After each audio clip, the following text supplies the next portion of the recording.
வெள்ளிச்சந்தை தனியார் மண்டபத்தில் மின்சார வாரியம் சார்பில் மத்திய திறனூக்க செயலகம் மின் பகிர்மான கழகம் இணைந்து விவசாயிகளுக்கு மின் சிக்கனம் மற்றும் திறன் பயிற்சி அளிக்கப்பட்டது.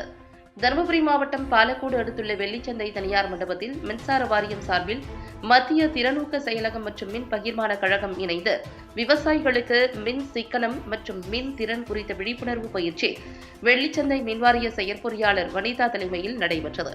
இந்நிகழ்ச்சிக்கு உதவி செயற்பொறியாளர்கள் மோகன்குமார், அருண் பிரசாத், முனிராஜ், சங்கர் குமார் ஆகியோர் முன்னிலை வகித்தனர்.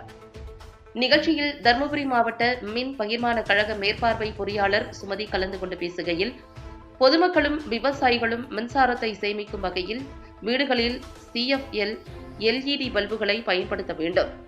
வெளியில் செல்லும்போது மின் விசிறி, மின் விளக்கு, AC ஆகியவற்றை அணைக்க மறக்கக்கூடாது.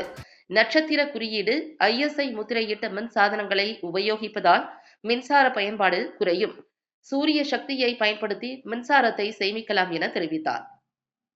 மேலும் மேல்நிலை மின்சார கம்பிகளுக்கு அருகில் போதுமான இடைவெளி விட்டு கட்டிடங்களை கட்டுவதன் மூலம் மின் விபத்தை தவிர்க்கலாம். டிவி ஆண்டனா, கேபிள் ஒயர் மற்றும் சீரியல் டவர்களை மேல்நிலை மின் கம்பிகளுக்கு அருகில் கட்டக்கூடாது. மின்கம்பத்தில் கால்நடைகளை கட்டுவதோ, துணி காய வைக்கும் கம்பிகளை கட்டுவதோ கூடாது.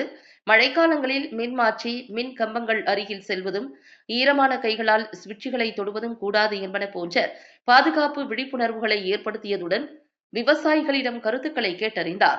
அதனைத் தொடர்ந்து நிகழ்ச்சியில் கலந்து கொண்ட 100க்கும் மேற்பட்ட விவசாயிகளுக்கு இப்பயிற்சிக்கான சான்றிதழுடன் தென்னங்கன்று, LED பல்புகளை வழங்கினார்.